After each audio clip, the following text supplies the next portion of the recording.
Bienvenidos a otro tema particular de su diplomado enfocado hacia zoológicos y acuarios como centros de conservación de la biodiversidad. Es tiempo de hablar acerca de la historia. Con esto vamos a esta presentación. Es muy importante identificar que la historia y evolución de los zoológicos y acuarios como centro de conservación no es un tema de hoy, sino que ha existido latentemente a lo largo de la historia de la humanidad, y es por eso entender el pasado para evitar justamente los errores y reforzar, reasignar, reorganizar nuestro zoológico, acuario o estrategia que nos permita vincular y generar ese arraigo de identidad hacia la sociedad. A lo largo de la historia, el ser humano y los animales han estado en constante movimiento. Eso es importante. Siempre hemos tenido una dinámica, nunca estamos estáticos. Y las antiguas civilizaciones mantenían ya colecciones de animales exóticos, especies nativas y, por supuesto, como símbolos siempre asociados al poder. Hoy en día los zoológicos modernos y acuarios que trabajan activamente por la conservación de las especies y la educación ambiental, la función de estos espacios ha cambiado y justamente ha evolucionado también de una forma significativa. Hoy en día no solamente se albergan animales para exhibición o para preservación, sino que se han transformado en centros científicos, educativos y de conservación, que lo que buscan en este caso es preservar y conservar la biodiversidad del planeta. Esta cronología ofrece un recorrido por los principales hitos históricos que marcaron esta evolución, transformación, siempre contextualizando su papel en un mundo cada vez más consciente de la crisis ambiental global. En el 2500 antes de Cristo, algunas de las civilizaciones antiguas como los egipcios, chinos, babilónicos presentaron parte de las primeras colecciones de animales exóticos, nativos, en confinamiento, y tenía una función simbólica, mágico-religiosa o de prestigio. Esto es importante identificar porque siempre a lo largo de la historia el humano tiene la necesidad de estar con un acercamiento a la naturaleza, con un acercamiento a la biodiversidad.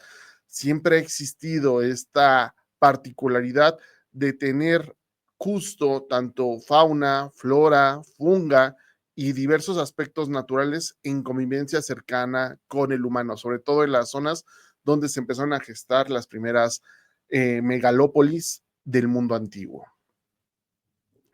500 años antes de Cristo, el Imperio Romano y Persa, pues tenía ya también colecciones reales de animales usadas para exhibición.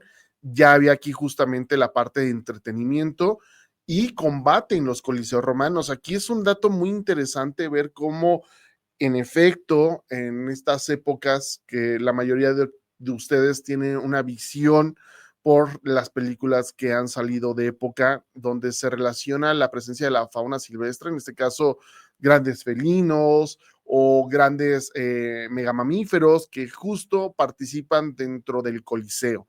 Y por supuesto también no solamente eran utilizados esos animales en la guerra, sino también en estas exhibiciones de combate, los cuales por supuesto era impresionante ver ejemplares que eran traídos de África, de Asia y que llegaban a Europa y por supuesto estaban presentes, y en este caso sí tiene una función totalmente de entretenimiento, claro, asociado a una jerarquía del Imperio Romano en un combate que por supuesto para ellos y en ese entonces, en ese contexto, era un gran honor poder estar peleando justamente con estas fieras, con estos organismos que eran traídos de otros continentes, de otros espacios, y prácticamente era en ese entonces un gran espectáculo. Hoy en día sabemos que esto para nosotros, pues no es un espectáculo ver justamente que la vida silvestre es utilizada para el combate, pero en ese entonces es importante entender eso.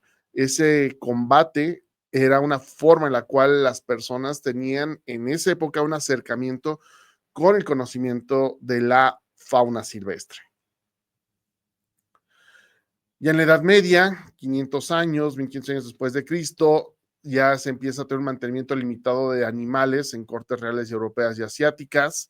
sin objetos científicos o educativos. Aquí hablamos acerca justo de las colecciones de bestiario, las colecciones privadas de los reyes, de los emperadores, de los gobernantes, y bueno, también asociado a estatus de poder. Pero en este caso, recuerden que no teníamos un avance tan desarrollado en ese momento como en otras épocas. Prácticamente estas colecciones estaban más dirigidas a ser colecciones privadas, no tan abiertas como en la época del Coliseo Romano, donde justo la gente pues podía ver directamente, ¿no? Estas especies. Claro, por supuesto, muchas de estas batallas, muchos de estos aspectos se siguieron manteniendo en diversas culturas, pero no fue una parte característica. La Edad Media, recuerden que se caracteriza por ciertos aspectos donde el conocimiento tuvo ciertas limitantes y las áreas de las ciencias biológicas se vieron afectadas en algunos puntos, en otros tuvieron un gran desarrollo, pero con base en la parte de la fauna silvestre y justo la percepción de estos ejemplares dentro de una fuente de conservación y conocimiento, pues no estuvo tan activa y presente. En el siglo XV, XVI, ya hablando del Renacimiento, ya empieza a aumentar un interés por la naturaleza. Aquí ya no empezamos a tener justo el desarrollo de los naturalistas, el desarrollo de estas colecciones zoológicas ya privadas con ya fines de estudio, ya con un enfoque que se le llama gabinete de curiosidad. Aquí es donde ya empezamos a tener justo esa apreciación artística donde ya tanto artística y taxonómica en ese momento de la época. Es importante identificar esto. De hecho, platicando con un ilustrador de bestiario, por supuesto, aquí en México, que es René Villanueva, es muy importante ver cómo estas ilustraciones ya empezaban a ser los primeros referentes taxonómicos, aunque no destacaban de forma particular y precisa la anatomía de los ejemplares, ya se empezaba a identificar las estructuras como justamente garras, miembros, escamas, pelo, plumas, anatomía de ojo, de sistema digestivo, reproductivo, pero vamos, es una forma de tener ya un entendimiento en ese momento ya de estas colecciones, ya empieza a desarrollarse un conocimiento taxonómico en primera instancia para después pasar a uno fisiológico. Esto es algo muy importante porque es cuando ya empieza a haber justo una valoración de estos ejemplares que están en cautiverio, en confinamiento, ya con fines de realizar atlas de sus descripciones.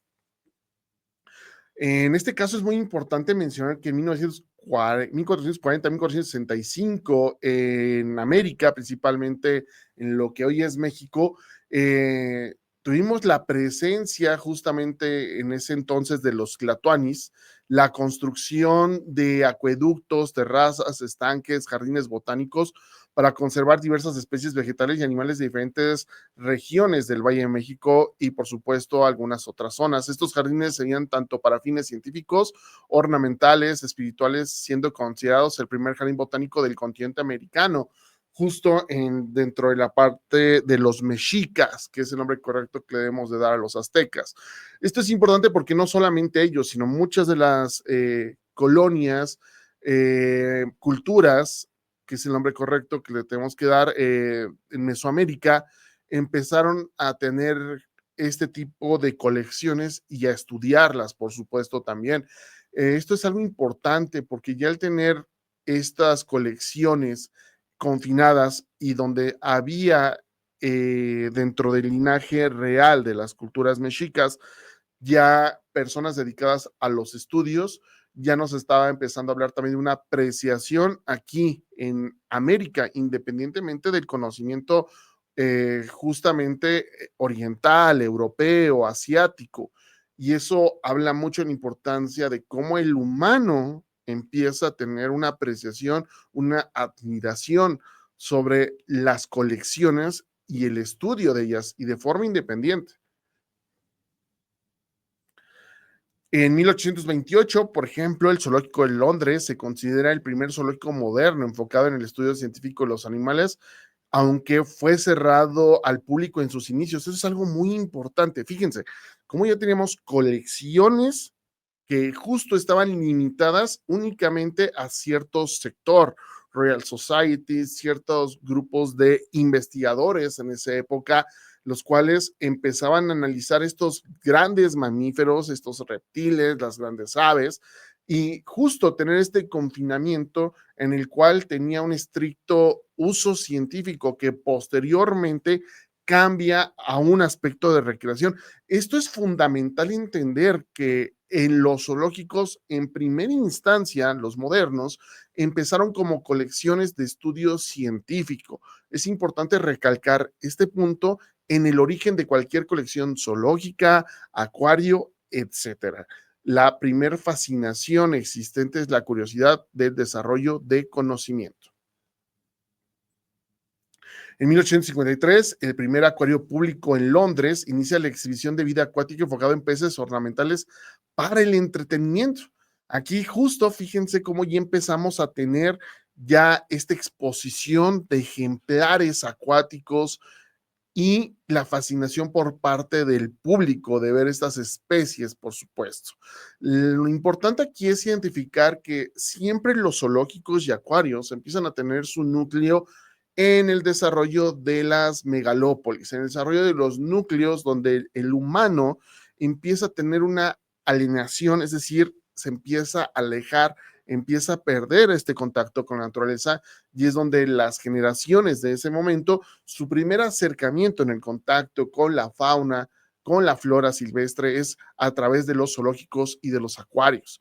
Estamos hablando de 1853, hace más o menos 175 años aproximadamente, donde empezamos ya a tener estas colecciones bien establecidas y donde ya hay un fin, aparte del científico, de entretenimiento, de buscar esta reconexión con la gente.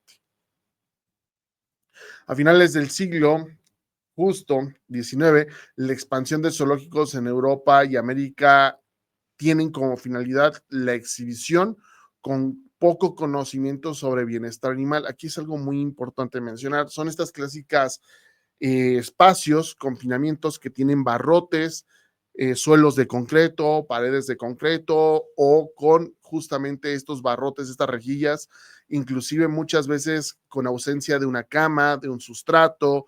Por supuesto, no hay enriquecimiento ambiental y no hay necesidades ambientales también, que eso es muy importante de mencionar. Ni siquiera los animales en este caso pueden demostrar sus propias conductas naturales. Prácticamente aquí sí están muy confinados, están justo únicamente para poderse movilizar en los espacios, tener ciertos aspectos. A partir de este momento y justo derivado de la crítica social, pero también del mismo componente científico, de los naturalistas y de las primeras generaciones de biólogos, de médicos, veterinarios o tecnistas en el mundo, es cuando se empieza a hacer esta apreciación y esta información sobre la importancia de recrear. Ya empieza a haber una ligera preocupación de la tenencia de estos animales en confinamiento y qué es lo que se tiene que hacer con base en evidencia científica para poderlo solucionar.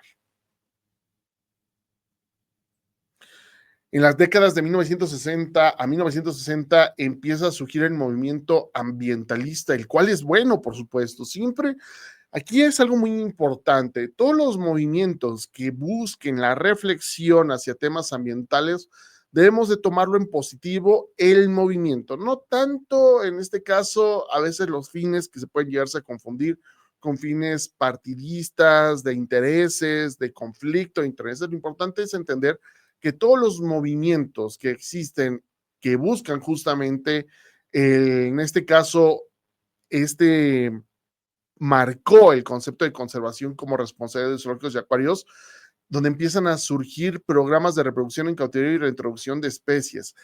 Aquí lo que nosotros tenemos que valorar es que la exigencia social siempre va a estar presente y siempre ha estado latente, como lo pudimos ver en diversos clases que hemos tenido con ustedes. La importancia del factor social es el que nos ayuda a poder cambiar paradigmas, inclusive dentro del mismo contexto que se vive en los zoológicos y los acuarios.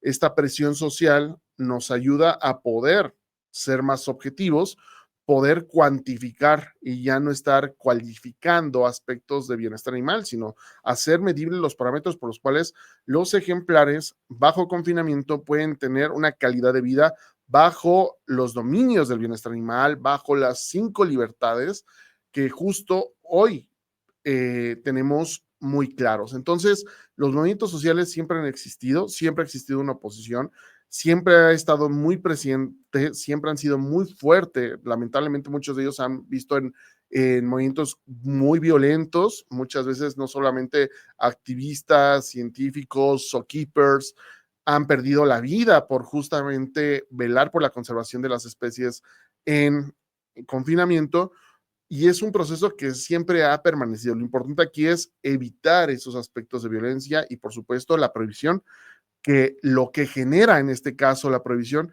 es la parte de ilegalidad, la parte de corrupción, la parte de un maltrato animal. Lo que no debemos llegar es eso, debemos llegar siempre a la regulación.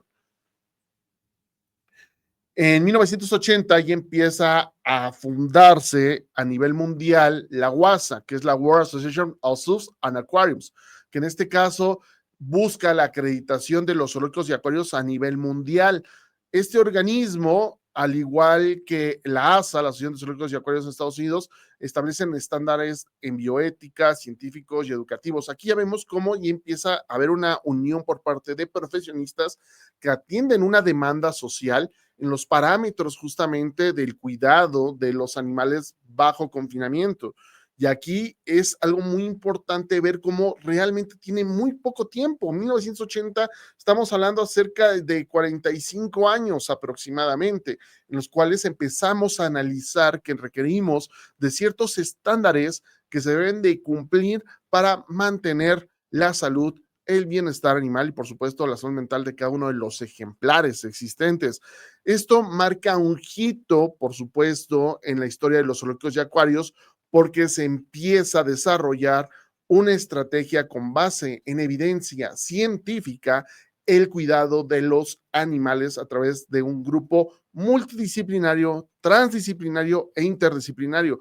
Aquí en la UASA no solamente hay médicos veterinarios o tecnistas, sino también hay biólogos, sociólogos, filósofos, administradores, abogados, inclusive hoy en día programadores que justamente ayudan a poder tener softwares de monitoreo. Vamos, hoy en día el cuidado de los zoológicos y acuarios compete a muchas profesiones, la comunicación, por supuesto, las ingenierías, para poder nosotros velar por ese verdadero bienestar animal.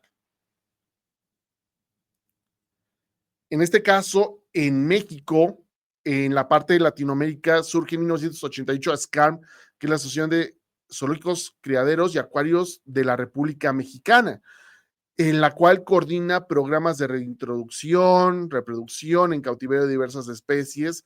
En las CAM, en el caso de México, engloba a la mayor parte de zoológicos y acuarios que están en México. Eso es importante destacar.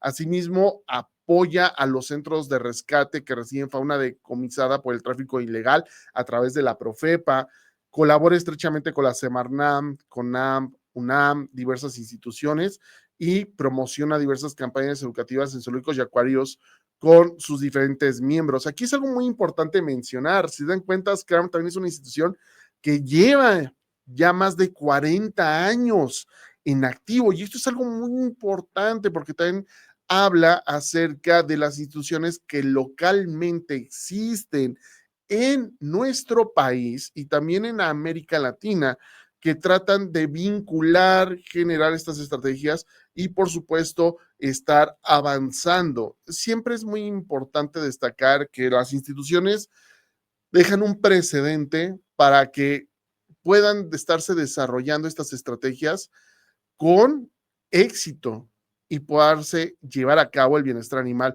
Muchas veces las instituciones, desde la UASA, las CAM, son criticadas y siguen siendo justamente un punto de flexión entre los movimientos ambientalistas, animalistas, los cuales son correctos porque nos ayudan a poder integrar y mejorar diversos puntos. Aquí algo innecesario que ustedes tienen que ver y que tienen que percatarse, no significa que los movimientos sea algo malo, es algo necesario y que nos va a ayudar a mejorar. ¿Qué es lo que es malo? La parte extremista, la parte que se va justamente a actos de violencia, actos de ecoterrorismo, actos que por supuesto buscan generar controversia más que soluciones. Por eso tenemos activistas muy responsables y activistas que pueden llegar al ecoterrorismo. El ecoterrorismo hablamos justamente de movimientos que roban a las especies, sabotean a las instituciones zoológicas y acuarios, pero estamos hablando no de un sabotaje en redes sociales, no, un sabotaje en el cual incluye justamente dañar las mismas especies, dañar las mismas instalaciones, dañar al personal. Eso es algo muy grave y lamentablemente se puede llegar a presentar. Inclusive también se ha hablado acerca de un ecoterrorismo biológico, donde a veces llegan justamente ciertos aspectos que afectan la salud de los ecosistemas dentro de los mismos zoológicos y eso afecta la salud de los organismos. Entonces, siempre es importante vincularse, acercarse a las instituciones que en cada uno de los países existen para tener esta dinámica constante de regulación. Esto es algo fundamental. Las colecciones zoológicas y acuarios son importantes por su función como centros de conservación de la biodiversidad, de educación, de ciencia, y que por supuesto, desde sus orígenes fue así, en un lapso, en un momento en la historia de la humanidad, fueron utilizados para el entretenimiento, para la recreación, pero hoy en día ya son centros especializados que nos han ayudado a poder reintroducir, poder rescatar ciertas especies en peligro de extinción. En 1990 y 2000 ya tenemos un enfoque muy claro de todas las colecciones zoológicas y de acuarios. Son un enfoque educativo y científico. Hoy en día la educación ambiental, la investigación aplicada y la participación comunitaria son esenciales para la conservación de estos espacios. Es importante comunicar esto a la gente, comunicar a la sociedad. Un zoológico o un acuario que no tiene una vinculación social y que se aleja de su contexto está condenado a desaparecer. Es importante siempre explicar, no únicamente con infografía a la entrada, con un mensaje, sino realmente tener un plan de visita bien establecido donde se pueda generar conciencia en los visitantes. Este trabajo es muy complicado, es difícil de hacer. Hoy en día ya algunos zoológicos y acuarios lo aplican en América, donde lo que hacen es crear una experiencia corta, pero de gran impacto, que ayude justamente a generar este respeto por las instituciones y la importancia por las cuales estas especies están ahí. En este diplomado, ustedes van a desarrollar herramientas y estrategias con base en sus necesidades y establecer indicadores para poder nosotros entender la importancia de la percepción social. No es que esté a favor o esté en contra, simplemente generar ese impacto directo y generar ese arraigo por la importancia de las instituciones. Hoy en día se fortalece una alianza de actualidad en conservación global. Tenemos redes de zoológicos y de acuarios a nivel mundial donde se habla ya de conservación in situ en hábitats naturales. Tenemos justamente ejemplos y estrategias en las cuales ya hay zoológicos que únicamente albergan especies nativas de esa zona, lo cual funcionan como refugios endémicos y eso es importantísimo porque ayuda a la conservación en esos espacios y eso es algo fundamental. Ejemplo, como en las grandes megalópolis, como en el caso de la Ciudad de México, donde tenemos especies nativas y microendémicas que lamentablemente ya no van a poder vivir en su hábitat natural debido a la degradación de sus ecosistemas. Hoy estos espacios funcionan como los últimos santuarios para la sobrevivencia de estas especies y es por eso que es importante mantenerlos. Pero esto no lo sabe la gente, no tiene el contexto y piensa que justamente se tienen bajo confinamiento recreativo a especies emblemáticas. Es muy importante dejar en claro en esto y es una gran labor que tenemos que hacer. Hoy en día la conservación de los zoológicos se ha enfocado mucho y está perfecto en la actualidad a conservar el bienestar animal y la integridad de los ejemplares, pero nos hace falta tener comunicación, educación ambiental y divulgación de la ciencia. Es por eso que también la conservación ex situ bajo el cuidado humano, la participación de campañas globales contra el cambio climático, el tráfico de fauna y la contaminación marina que se da dentro de estos espacios funciona como generador de el propio activismo. De hecho, aunque ustedes no lo crean, los principales activistas que están en contra de las instituciones zoológicas y de acuarios fue porque llegaron a un zoológico, llegaron a un acuario y tuvieron una mala experiencia. Y esa mala experiencia y ese mensaje negativo fue el que ellos adquirieron y empiezan a generalizar a todas las instituciones zoológicas y todas las instituciones de acuarios bajo el mismo principio. Es por eso que es muy importante nosotros siempre estar cuidando estos aspectos. ¿Es difícil? Sí, es muy difícil. Es por eso que es muy importante que los zoológicos y acuarios establezcan un presupuesto considerable a la capacitación de su personal en materia de educación ambiental y divulgación de la ciencia con la finalidad de siempre estar atendiendo estas situaciones. No podemos estar dejando hoy en día de forma libre a los visitantes dentro de los zoológicos y acuarios sin tener una guía correcta. Y esto a veces es imposible porque hay zoológicos que reciben miles de visitantes en tan solo un día. Por eso debemos de adaptar diversas estrategias de acuerdo a la población que nos visita. Pero no podemos dejar hoy a los visitantes de los acuarios como si fuera simplemente una galería de arte, un museo de apreciación. No puede ser así. Necesitamos tener claramente un recorrido vivencial donde se puede explicar de forma determinante a la sociedad que nos visita la importancia de estos espacios y por qué esos animales están ahí. Por supuesto que esto implica un gran gasto económico y también de recursos, pero es una de las formas de hacer conscientes a la ciudadanía y sobre todo velar por la conservación de estos espacios, porque la presión social existe y de eso depende de brindar un buen conocimiento a los visitantes. Conclusión, la evolución de los zoológicos y acuarios refleja la transformación de la sociedad respecto a la naturaleza y a los animales. Lo que en el pasado fue una práctica centrada en el entretenimiento y la ostentación, hoy se ha convertido en una herramienta estratégica para la conservación de especies amenazadas, la investigación científica y la educación ambiental. Estos centros se enfrentan a nuevos desafíos bioéticos, ecológicos y sociales, pero también representan oportunidades clave para poder promover una relación más responsable entre el ser humano y su entorno natural. Reconocer su historia nos permite valorar su presente y proyectar un futuro en el que estos espacios contribuyan activamente a la protección de la vida silvestre. Por lo tanto, es muy importante recordar que la historia, conocerla, nos permite solucionar problemas en la actualidad. Los directores, tomadores de decisiones dentro de las instituciones zoológicas y acuarios deben de invertir en educadores ambientales, deben de invertir en divulgadores de la ciencia, con la finalidad de poder contrarrestar la crítica, la parte de los comentarios, siempre y cuando sean orientativos. La crítica no es mala, la crítica siempre va a estar y eso quiere decir que es visible el zoológico, que es visible el acuario. Lo importante nosotros en este caso es tomarla, reorganizarla, sacar los aspectos positivos, identificar los aspectos negativos y generar una estrategia contundente para poder contrarrestar estas partes que siempre van a estar presentes.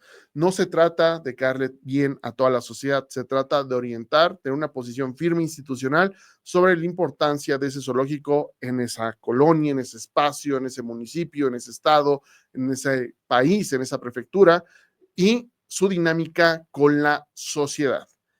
Con esto estamos terminando esta parte de la historia de los zoológicos y acuarios, esperando que puedas seguir con tus estudios. Con esto regresamos aquí al aula y, por supuesto, agradecer tu participación. Espero que sigas avanzando. Estamos en los capítulos introductorios, a medida como vaya avanzando el diplomado, va a ir aumentando de nivel, pero es muy importante entender todos estos preceptos, porque aquí el que no entiende su historia está obligado justamente a repetirla. Entonces, sigamos estudiando, sigamos entendiendo la importancia social, y ese es uno de los aspectos que se enfoca el diplomado, al entender nuestro contexto ambiental, social, económico, que a veces en las áreas de las ciencias biológicas estamos muy desconectados. Por eso el papel de los zoológicos requiere de todos los profesionistas que puedan sumar a que estas instituciones se sigan fortaleciendo y que no desaparezcan como lo han hecho en otros países, que déjame decirte que realmente no han desaparecido, simplemente les cambiaron el nombre, se volvieron santuarios, que justo hoy en día un santuario, pues también lo que busca en este caso, pues es la investigación, la conservación.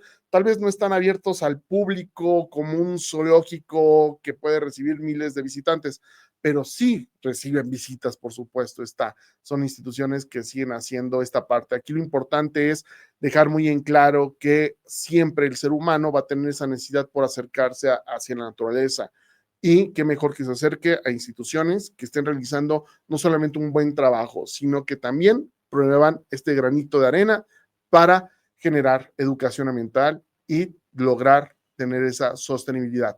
Nos vemos en el próximo capítulo.